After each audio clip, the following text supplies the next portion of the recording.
नमस्कार, आप देख रहे हैं जनता की आवाज और मैं हूं आपके साथ शाना परवीन। आइए चलिए देश दुनिया की 25 बड़ी खबरों से आपको रूबरू कराते हैं। इन खबरों को शुरू करने से पहले आज की कुछ खास सुर्खियां आपको बता देते हैं जिसे जानना आपके लिए बेहद जरूरी है। सुर्खियों में सबसे पहले बात करते हैं दिल्ली में ओमिक्रॉन वेरिएंट के 12 संदिग्ध मरीज मिले हैं। ये मरीज किस हॉस्पिटल में एडमिट है ये भी हम आपको बताएंगे। अगली सुर्खी देखिए, मुख्यमंत्री तीर्थ यात्रा योजना की शुरुआत हो गई है। वहीं अब नए साल में एटीएम का इस्तेमाल करना महंगा होने जा रहा है और इसकी भी जानकारी हम आपको आगे बताएंगे। वहीं अगली सुर्खी देखिए, दिल्ली में 15 दिसंबर से सार्वजनिक स्थानों पर वैक्सीन नहीं लेने वाले लोगों की एंट्री पर बैन लगाया जा सकता है। वहीं आगे देखिए, पंजाब के एक सिंगर कांग्रेस पार्टी में शामिल हुए हैं। कौन है वो, हम आपको आगे अपडेट्स में बताएंगे। कैटरीना कैफ और विकी कौशल की शादी कब और कहां हो रही है ये भी हम आपको बताएंगे। वहीं इन 25 बड़ी खबरों में हम आपको मौसम जगत से जुड़ी कुछ अपडेट्स भी बताएंगे कि कहां मौसम विभाग ने अलर्ट जारी किया है। तो आइए इन खबरों की शुरुआत करते हैं। इंटरनेशनल फ्लाइट से मुंबई आए 9 विदेशी नागरिकों समेत 10 लोगों की टेस्ट रिपोर्ट कोरोना पॉजिटिव आई। इसके साथ ही महाराष्ट्र में ओमिक्रॉन के संदिग्ध संक्रमितों की संख्या बढ़कर 28 हो गई। ये सभी 10 नवंबर से 2 दिसंबर के बीच मुंबई एयरपोर्ट पहुंचे थे। वहीं दिल्ली के LNJP अस्पताल में ओमिक्रॉन वेरिएंट के 12 संदिग्ध मरीज भर्ती हुए। अब दिल्ली में 15 दिसंबर से सार्वजनिक स्थानों पर वैक्सीन नहीं लेने वाले लोगों की एंट्री पर बैन किया जा सकता है। दिल्ली आपदा प्रबंधन प्राधिकरण की बैठक में इस बात का प्रस्ताव रखा गया। नए वेरिएंट की गंभीरता और कोरोना के तीसरे लहर की आशंकाओं के बीच दिल्ली सरकार इस पर विचार कर सकती है। देश में भले ही 120 करोड़ से ज़्यादा वैक्सीन के डोज लग चुके हों, लेकिन अब भी बहुत से ऐसे लोग हैं जिन्होंने वैक्सीन नहीं लगवाया है। ऐसा ही एक जिला है महाराष्ट्र का हिंगोली। यहाँ की नगर परिषद ने लोगों को कोविड-19 वैक्सीनेशन के लिए प्रोत्साहित करने के मकसद से एक लुभावनी योजना शुरू की, जिसके तहत वैक्सीन की दोनों डोज लेने वाले लोगों को LED टीवी, फ्रिज और वॉशिंग मशीन जैसे पुरस्कार जीतने का मौका दिया जाएगा। मुख्यमंत्री तीर्थ यात्रा योजना के तहत शुक्रवार शाम को पायलट ट्रेन दिल्ली से अयोध्या के लिए रवाना होगी। योजना के अनुसार दिल्ली के बुजुर्ग एक अटेंडेंट के साथ इस यात्रा पर जा सकेंगे। इस बात की जानकारी खुद दिल्ली के मुख्यमंत्री अरविंद केजरीवाल ने ट्वीट कर दी। दुनिया भर में कोरोना वायरस के नए स्वरूप ओमिक्रॉन का खतरा बढ़ता जा रहा है। इस बीच कई वैक्सीन कंपनियों ने इस वेरिएंट के खिलाफ अपने टीके को प्रभावशीलता को लेकर शक जताया। हालांकि भारत में बनी कोरोना वैक्सीन कोवैक्सीन को लेकर Indian council of medical research के एक्सपर्ट ने भरोसा जताया है। अधिकारियों का कहना है कि भारत बायोटेक की कोवैक्सीन कोविड के इस वेरिएंट से निपटने के लिए ज़्यादा प्रभावी है।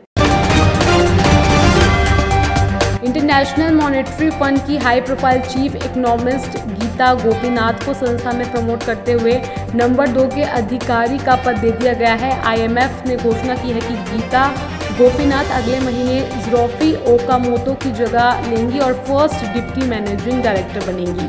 सुर्खियों के बाद अब बात कर लेते हैं राजनीतिक गलियारों से जुड़ी कुछ खास खबरों की। NCR में प्रदूषण का कहर जारी है। सुप्रीम कोर्ट से फटकार के बाद केंद्र और दिल्ली सरकार ने प्रदूषण के खिलाफ उठाए जा रहे कदमों की अदालत में जानकारी दी। दिल्ली सरकार ने बताया कि स्कूल बंद कर दिए गए हैं और इन्हें स्थिति में सुधार के बाद ही खोला जाएगा। वहीं दिल्ली में बेहतर स्वास्थ्य सुविधा के लिए 19 नए अस्पताल बनाए जा रहे हैं। कांग्रेस नेता राहुल गांधी ने लखीमपुर हिंसा को लेकर एक बार फिर केंद्र सरकार पर निशाना साधा। राहुल ने ट्वीट कर केंद्र सरकार से पूछा कि लखीमपुर मामले में मंत्री को कब बर्खास्त किया जाएगा। इसके अलावा शहीद किसानों को मुआवजा कब और कितना दिया जाएगा। पंजाबी गायक सिद्धू मूसेवाला चंडीगढ़ में पंजाब के मुख्यमंत्री चरणजीत सिंह चन्नी और प्रदेश कांग्रेस अध्यक्ष नवजोत सिंह सिद्धू की मौजूदगी में कांग्रेस पार्टी में शामिल हुए। संसद के शीतकालीन सत्र और सत्ता पक्ष और विपक्ष के बीच 12 सांसदों के निलंबन को लेकर गतिरोध बरकरार है। वहीं इस मुद्दे पर बीजेपी नेताओं ने महात्मा गांधी की प्रतिमा के पास खड़े होकर विरोध प्रदर्शन किया। बता दें कि इसी जगह विपक्ष के 12 सांसद भी राज्यसभा से निलंबन के खिलाफ विरोध प्रदर्शन कर रहे हैं। राजनीतिक खबरों के बाद अब बात कर लेते हैं शिक्षा जगत से जुड़ी कुछ खास खबरों की।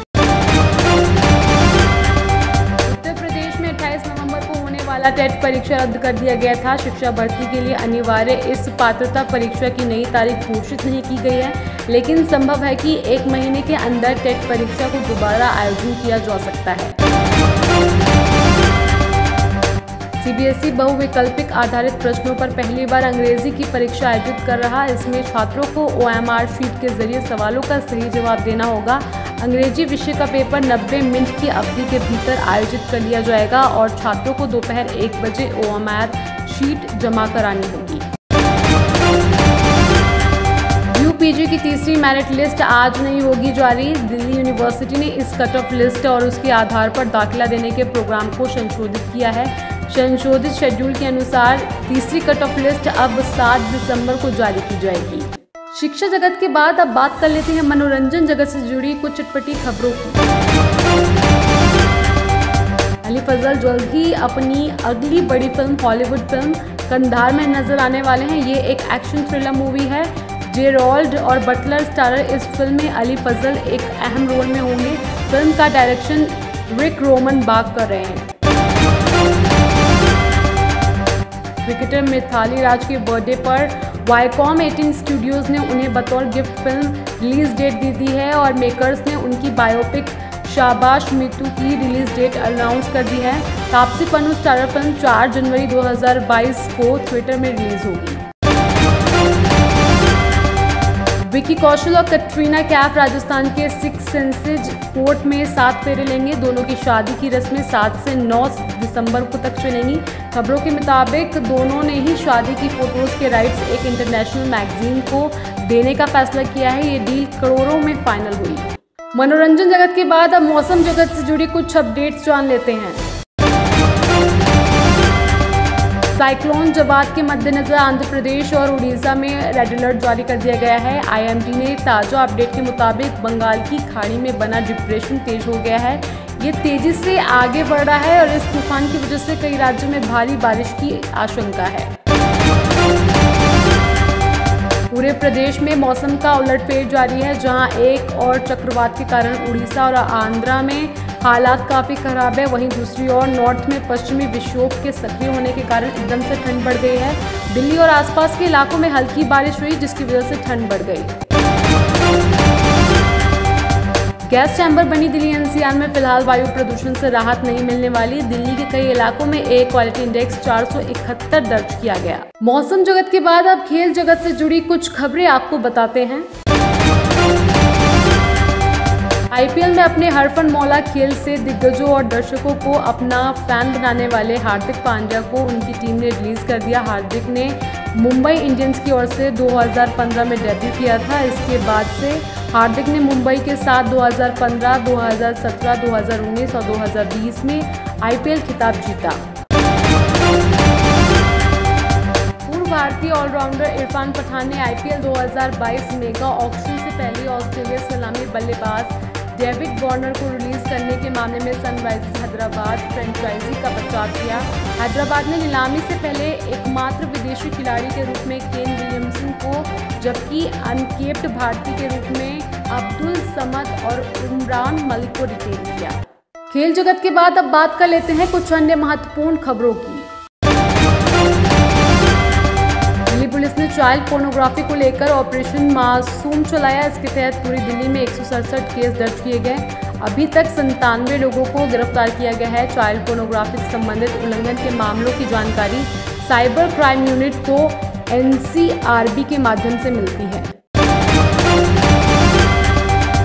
महाराष्ट्र के कई शहरों में पिछले 2 दिनों से जारी बारिश ने मौसम के मिजाज को बदल दिया है। भारी कोहरे के चलते पुणे एयरपोर्ट पर उतरने वाली 4 फ्लाइट को मुंबई हैदराबाद की ओर डाइवर्ट किया गया। इसके अलावा कई फ्लाइट देरी से चल रही। मोदी सरकार ने साल 2021 में आखिर में अंतिम बार सस्ते में सोना खरीदने का विकल्प दिया है। सॉवरेन गोल्ड बॉन्ड साल की आखिरी सीरीज की खरीदारी खुली है। आपके पास मोदी सरकार की तरफ से बेचे जाने वाले सस्ते सोने की खरीदने का मौका है। इस बार 1 ग्राम सोने की कीमत 4,791 रुपये तय की गई है। ऑनलाइन पेमेंट करने पर 50 रुपये की छूट भी मिलेगी। नए साल में एटीएम का इस्तेमाल करना महंगा होने वाला है। आरबीआई ने सभी बैंकों को 1 जनवरी 2022 से एटीएम ट्रांजैक्शन के चार्जेस बढ़ाने की अनुमति दे दी है। अब आपके एटीएम पर जितने फ्री ट्रांजैक्शन की सुविधा दी गई है, उससे अधिक इस्तेमाल करने पर पहले की तुलना में बैंक को अधिक पैसे देने होंगे। फिलहाल आज की 25 बड़ी खबरों में इतना ही। बाकी खबरों के लिए देखते रहिए जनता की आवाज न्यूज चैनल। अगर आपको हमारी वीडियो अच्छी लगी हो तो इसे लाइक करें, साथ ही हमारे चैनल को सब्सक्राइब भी कर दें।